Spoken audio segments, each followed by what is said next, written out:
example 6.4, we were to consider the circuit shown here, which is redrawn in our B, so we have A and B, and it's just to remind us that the convention employed throughout this book, which we're referring to, for indicating connections to DC sources.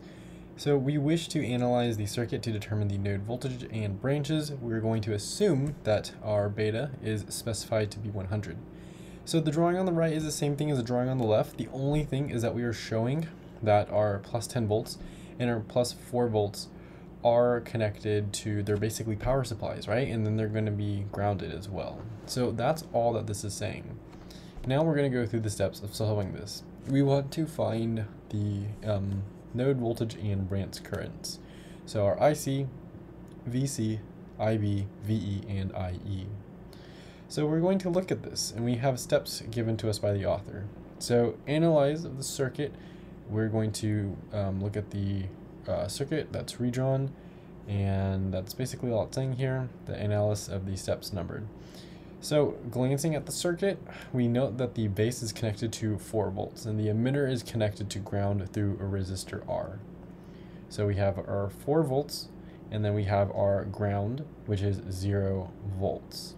Therefore, it's safe to conclude that the base emitter junction will be forward biased. And that's just because our base is going to be probably greater than our voltage of the emitter. And we can go back into the notes very early on the beginning and look to see the direction of emitter to base to the current, or the part that's taking it in. So we have the following equation, assuming that this is the case and assuming that our VBE, so the base emitter, is approximately 0.7 volts, and that is why I included this screenshot right here. This is from the notes, page 113. It tells us that our VBE is going to be 0.7 for typical values. It follows that the voltage emitter will be the following. So we know that our emitter is going to be on the bottom part, right? So this is NPN. And so that means we are going to have our 4 volts, so the 4 volts right here, minus the VBE. Because remember, this is going to be, if we have it up here, it doesn't say right here, but this is going to be our VBB, like this. And this is going to be our VE, for V emitter, like how it has it right here. And our V emitter is just going to be equal to the VBB minus the VBE. So the base minus the base emitter. So that's just going to be the 4 minus 0.7. That's going to give us 3.3 volts, and that is for our VE. So that's the voltage emitter. So now we can just look a little bit lower, and we can find our IE. And we know this because, well, the I is just going to be the Ohm's law, which is voltage over resistance. We know we have a voltage here of 3.3, so we're just going to have 3.3 over 3.3, and that's going to give us 1 milliamp because of the kilo ohms right here. So we've also found our IE. That's great. Now we can keep on going. So we just followed the steps here. So if we look at part 3, we could have solved, we now are able to solve this. And the reason why we're now able to solve this is because we can look at the notes linked below the like button, page 103. And this up here is going to be our IC. And we want to find our IC with the equations that we have right here.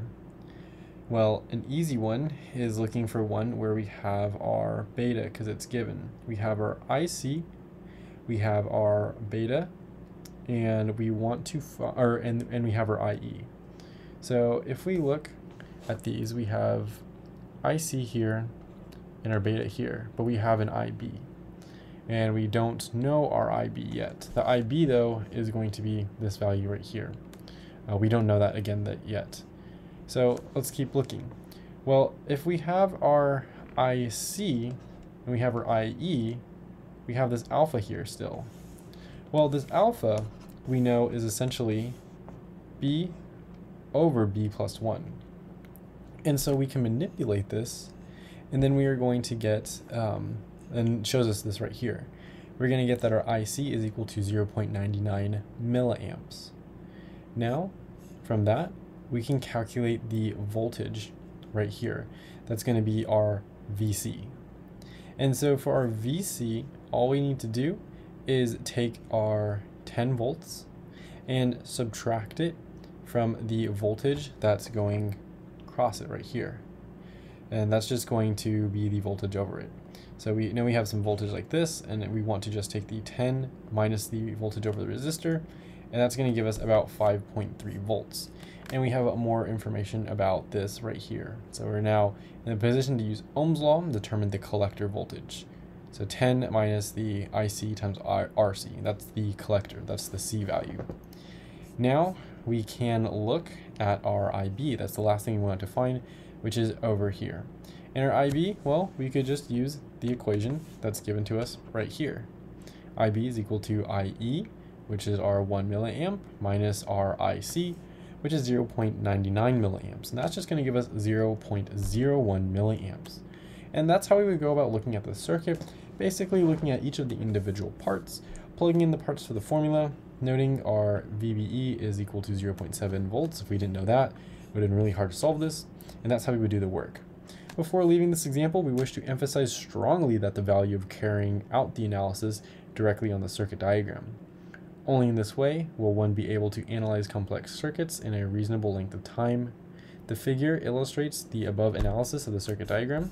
So that's this one right here that's all filled out, which with the order of the analysis steps indicated by the circled numbers. So you know you have to we've gone from top to bottom before, but we couldn't have gone from top to bottom because we didn't know our IE. So it's really like a puzzle, and you're trying to find which parts fit in which parts we need to get to solve the other parts.